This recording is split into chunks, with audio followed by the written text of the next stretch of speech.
Right now, the starting point for any political organizing is what Lyndon LaRouche did with his February 15th webcast. What we're presenting with this video is a sort of organizer's handbook, an activist handbook, and we're asking people to act now. Call your congressman, write them a letter demanding that they sign on to H.R. 129 in the House, or introduce a Glass-Steagall bill in the Senate. Send us a copy of those letters and we will hand-deliver them in Washington, D.C. We got to get these guys moving because we already have a machine in place. We already have major motion from the states. We have Glass-Steagall resolutions at that level, and we need to just continue to drive this thing forward. And for instance, we have resolutions now in 4 states that have been officially introduced: in Montana, in Rhode Island, in Kentucky, and in Virginia.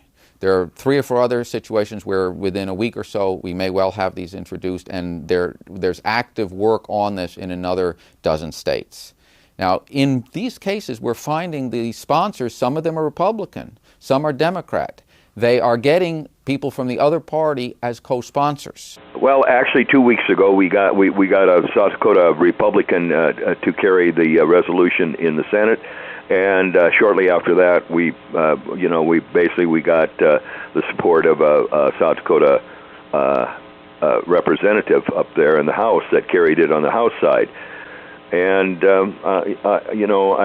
we've been organizing people to call in all over the state because actually we have, signatories from practically every area of the state. I mean, every segment of representing every segment of the society here and the economy. And we have quite a few bankers that are very, the small community bankers that are very supportive, several of them signing on to a petition or a resolution calling on our legislatures to accomplish something. So anyway, we've got people that are fighting over who's going to take credit for accomplishing something up there, which is very exciting to me. Well, what has been done is that a resolution has been introduced into the Pennsylvania legislature. So we found a couple of legislators very open to this, and basically they collaborated, and it resulted in H.R. 73, which is the Pennsylvania resolution memorializing Congress to reinstate Glass-Steagall. The most important thing in this fight is not that we have a piece of legislation, but we have an entire program that's ready to be implemented. Glass-Steagall is not just a financial reform, but it's the beginning of a complete restructuring of our economy. But it's just the beginning. People understand that we need credit, that we need to restore manufacturing and rebuild infrastructure, and there's a major response to this as a full program. Over the last year, I would say, 32 municipalities in the state so far pass resolutions in support of not just Glass-Steagall, but the full LaRouche PAC economic recovery program, which involves, number 1, reinstating Glass-Steagall, number 2, restoring the American credit system, and number 3, building NWAPA, the North American Water and Power Alliance, which of course is a great project, the Tennessee Valley Authority of the 21st century, which would put millions of Americans back to work in productive jobs and really create a beautiful future. We never want to go into these discussions that we have a banking reform. The minute you put in front of them what we do once we have a restored credit system, they look at something like NWAPA. We had examples on the West Coast series of meetings this last week where we had people practically state senators jump out of their seat. They love NWAPA. They knew a fair amount about it. They had no idea that anyone was bringing it back. This is what we do if we get Glass-Steagall in. When they make these kinds of connections, then it changes their whole sense of what's involved.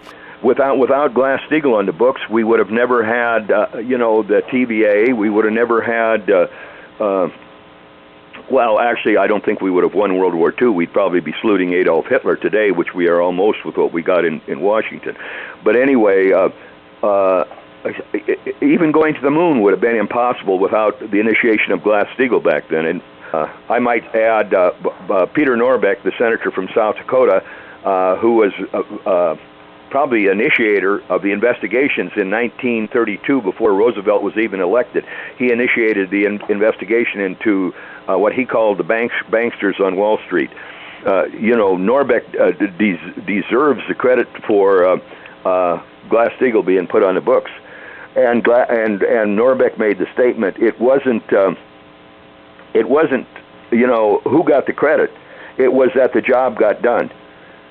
One of the township supervisors with whom I spoke last year, I called him up last week, told him about the resolution. The first thing he asked me is, hey, what happened with that water project? He wanted to know what happened with the North American Water and Power Alliance. And I explained to him, we're not going to get that until we get Glass-Steagall. That without Glass-Steagall, we can't do anything, because the bailouts and the hyperinflation is tying everything up and will destroy the whole economy. And the only way to stop it is with Glass-Steagall. And so he understood that, and he was ready to go.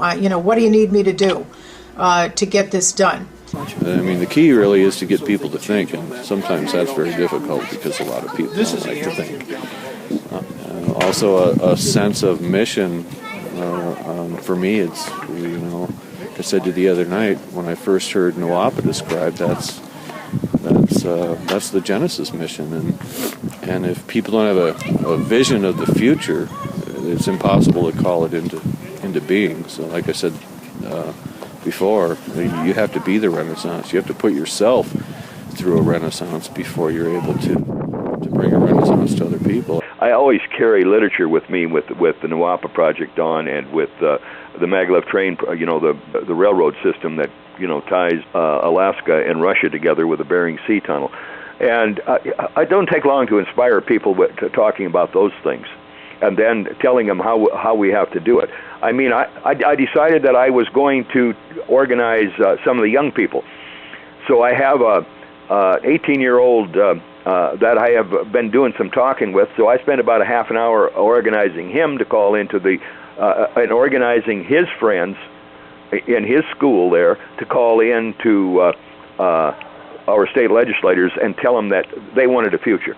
And this is what it had to be, and Glass-Steagall has to be put on the books as the beginning, the starting point of a rebirth of the American political economic system and prosperity again. And to me, Frederick Schiller said the greatest of all arts is political organizing, and I truly believe that. When you look at the entire organizing process that the LaRouche organization has, from here in the United States to our associates in Europe, we have a very powerful force, and it's unparalleled. I mean, you can go back to earlier periods of American history, back to Roosevelt, JFK, back to our founding, to see that this is what we do as Americans. You have a small percentile, like the 5% that LaRouche refers to. That 5% moves a nation forward. And you just have to show people today, really, that the worst anti-American sentiment is their own pessimism. Oh, yeah. I mean, I've had people say, well, the cards are stacked against us. We don't have any power. What can we do? You hear, I'm too busy. There's nothing we can do, all that kind of stuff. And so I just educate them that all the great fights throughout history have been won by a handful of people, like the Civil Rights Movement. The American Revolution was the same way. It was won by a handful of people who knew what they were doing. They knew history. They knew what the world could be. And it's not the power of the individual, it's the power of standing with the truth.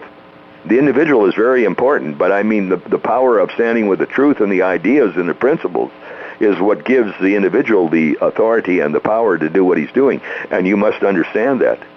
The impact of acting for the country in a moment like this, not with a series of issues that can be compartmentalized, but mobilizing the nation on its most profound capabilities and its most profound elements of its history.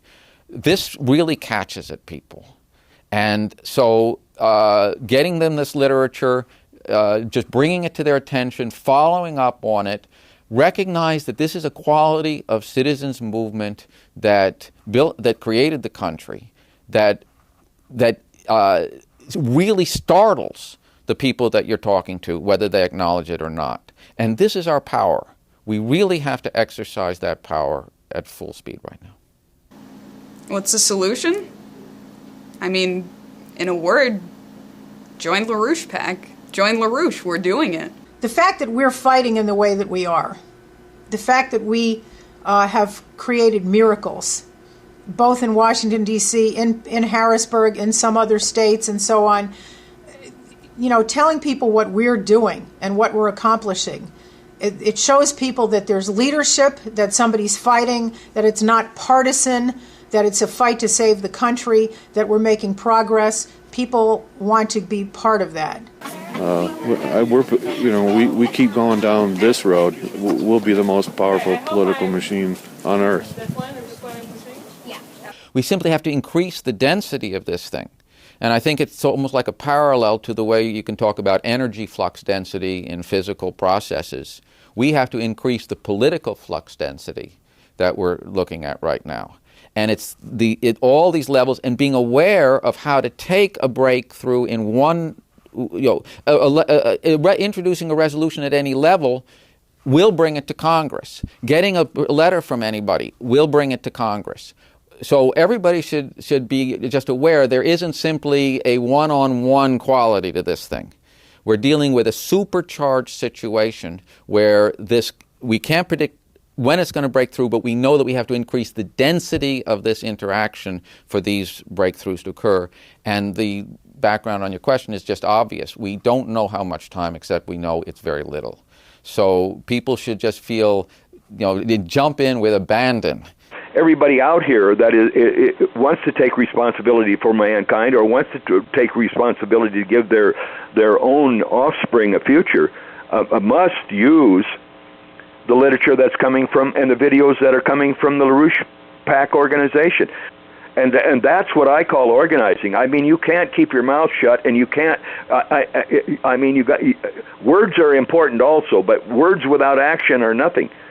So we need people on the move now, and the bandwagon is rolling as far as I'm concerned. And Lyndon LaRouche has started this thing 50 years ago, and she's picking up speed now. So let's keep loading that train because it's going to victory.